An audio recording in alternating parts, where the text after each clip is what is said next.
हलवू नका.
उपस्थित सर्वच आदरणीय मेत्रे साहेब, उपस्थित सर्वच भारत जाधव साहेब, उपस्थित क्षीरसागर जी, उपस्थित सर्वच नेतेगण, शिवधारे साहेब, उपस्थित सर्वच नेतेगण, उपस्थित फिरदौस ताई,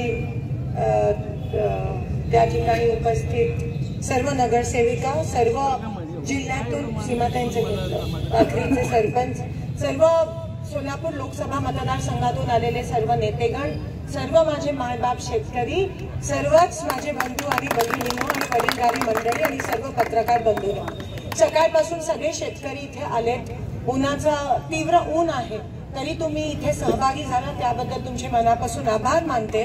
मी आपला जास्त वेळ घेऊ इच्छित नाही, पण गेली काही दिवसापासून, काही वर्षापासून हे सरकार जे आहे ते शेतकऱ्यांवर खूप मोठ्या प्रमाणाचं आंदोलन करते.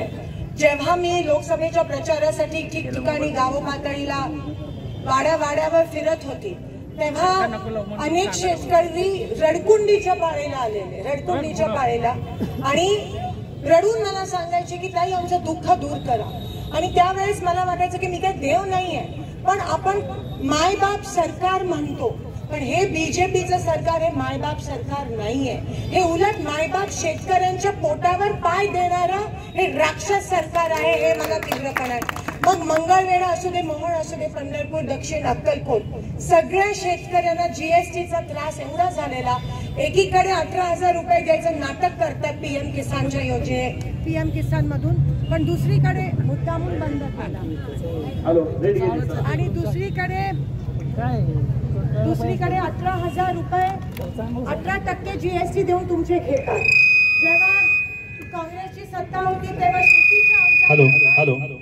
शेतीच्या अवजारांवर जीएसटी माफ होतं, पण मुद्दाम तुमच्या खिशातून जीएसटी घेऊन हे मोठ्या उद्योगपतींना देण्याचं हे कट कारस्थान हे सरकार करत आहे. मुद्दामून लाईट बंद करण्याचं पण काम हे सरकार करत आहे.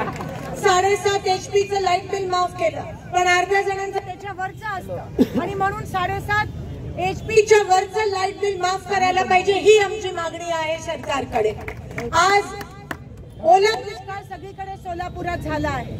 ओला दुष्काळ, काल मी नरखेड भागात होती, तिथे तो भाग जो आहे तो सावळेश्वर सर्कल मध्ये होता. तलाठीला फोन केला तर ते म्हणाले की आमच्या इथे पाऊस पडलाच नाही सावळेश्वर मध्ये, म्हणून नरखेडला ओला दुष्काळ नाही. तिकडे पण काय झालं माहिती, तिकडे पण शेतकरी रडकुंडीच्या एक शेतकरी आजोबा माझ्या समोर रडत म्हणाले की माझं एवढा नुकसान झालंय, आणि तलाठी आणि तहसील कार्यालयामध्ये म्हणतात की तुला अनुदान मिळणार नाही कारण का तुझ्या इथे पाऊसच झाला. असं जर होत असेल तर या सरकारचा मी तीव्र निषेध करते. दुधाला दर नाहीये, 5 रुपये अनुदान पण बऱ्याच लोकांना अजून मिळालं नाही. त्याचं नाटक केलं फक्त सरकारने, पण कोणालाही अनुदान मिळालं. तिथे दुधाच्या प्रायव्हेट कंपनी ज्यांच्यावर कोणाचंही नियंत्रण नाहीये, अशा लोकांच्या खात्यामध्ये तुमचे पैसे जमतात. ह्याचा पण मी तीव्रपणे निषेध करते. माझ्या मंगळवेढा तालुक्यामध्ये सोयाबीनला त्या ठिकाणी पीक विमा अजून मिळालाच नाहीये. बार्शी सांगोला त्या साईडला मिळाला, पण सोयाबीनला पीक विमा मिळाला नाही. तुरीला हमी भाव त्या ठिकाणी मिळाला नाही. इलेक्शनच्या तोंडावर गुजरातमध्ये कांद्याची निर्यात उठवली, पण महाराष्ट्रामध्ये केली नाही. आज वाढ केली आहे, त्याचा पण या ठिकाणी मी निषेध करते. सिंचनाची पाणीपट्टी 10 पट वाढ केली आहे, त्याचा शेतकऱ्यांना खूप मोठ्या प्रमाणात त्रास होतोय. नितीन गडकरी काल म्हणाले अनुदान तुम्हाला मिळणार नाही, कारण का सरकारचे सगळे पैसे हे लाडक्या बहिणीच्या योजनेमध्ये गेले आहेत. कोणत्याही शेतकऱ्याला अनुदान मिळणार नाही. काल गावामध्ये मी गेली, गावकरी म्हणाले आमच्या इकडे संजय गांधी निराधार योजना बंद झाली जेव्हापासून लाडक्या बहिणीची योजना चालू झाली. येणाऱ्या 2 महिन्यात सगळ्या योजना बंद होणार आहेत आणि फक्त तीच योजना चालू ठेवायची. आम्हाला हरकत नाही आहे, पण इलेक्शनच्या तोंडावरच का लाडकी बहीण योजना आधी का नाही? माझ्या इलेक्शन मध्ये टेबलाच्या खालून 5-5 हजार रुपये देत होते, आता वरून देत आहे. काय फरक आहे? आता खाली कारभार चाललेला टेबलाच्या, आता टेबलाच्या वरून या भ्रष्ट सरकारचा कारभार चालू आहे. त्या गोष्टीचा मी निषेध करते. स्वतः नितीन गडकरी त्यांचे मंत्री रेकॉर्डवर बोलले की अनुदान बंद होणार. महाराष्ट्र सरकार हे बँकरप्ट झालंय, दिवाळखोर झालंय, कारण का सगळे पैसे या योजनेत गेले. पण माझ्या शेतकरी मायबापला काही, अहो आम्हाला महिलांना तुम्ही विकत घेणार आहात का? आम्हाला सुरक्षित व्हायचंय, आम्हाला सुरक्षित जीवन जगायचंय, आम्हाला विकत घ्यायचा प्रयत्न करू नका. हे बीजेपी सरकार महिलांना तुच्छ स्थान देतं. म्हणून बदलापूरच्या घटनेचा 4 वर्षाच्या चिमुकल्यानं पण या बीजेपी साठच्या पदाधिकाऱ्यांनी सोडलं नाही. त्यांचे दोन्ही पदाधिकारी फरार आहेत आणि एन्काउंटर भलत्याचाच कोणाचा तरी त्या ठिकाणी केला का करवला मला माहिती नाही, पण महाराष्ट्रात कायदा सुव्यवस्थाच राहिली नाही. आज जे सरकार शिवाजी महाराजांच्या पुतळ्यावर भ्रष्टाचार करतं, त्या सरकारला आपल्या समोर तोंड दाखवण्याची पण त्या सरकारची लायकी राहिली नाहीये. आज शेतकऱ्यांचे अनेक विषय, मग पाण्याचे असतील, माझ्या मंगळवेढ्याच्या 24 गावाचे प्रश्न असतील, मोहोळ मधल्या अप्पर तहसीलचा विषय असेल, जो दमदाटी करून दुसरीकडे घेऊन गेले, आम्हाला मोहोळ मध्येच पाहिजे. मग मंगळवेढ्याचा दुष्काळग्रस्त गावांचा प्रश्न असेल, माझ्या पंढरपूरच्या कॉरिडॉरचा प्रश्न असेल, पंढरपूरच्या आपल्या मंदिराचे अनेक प्रश्न असतील, शेतकऱ्यांचे प्रश्न, अक्कलकोट मध्ये पाण्याचे, दक्षिण मध्ये पाण्याचे, पिकाचे स्प्रिंकलर आणि ड्रिप इरिगेशन घेतलं, त्याला दमडीचा पण रुपये या सरकारने दिला नाहीये. मी तहसीलदार तलाठीला फोन केला प्रांतना, ते काय म्हणाले, अजूनही सरकारचं धोरण ठरतंय. म्हणजे काय, कुठे हे चालले ती लोक?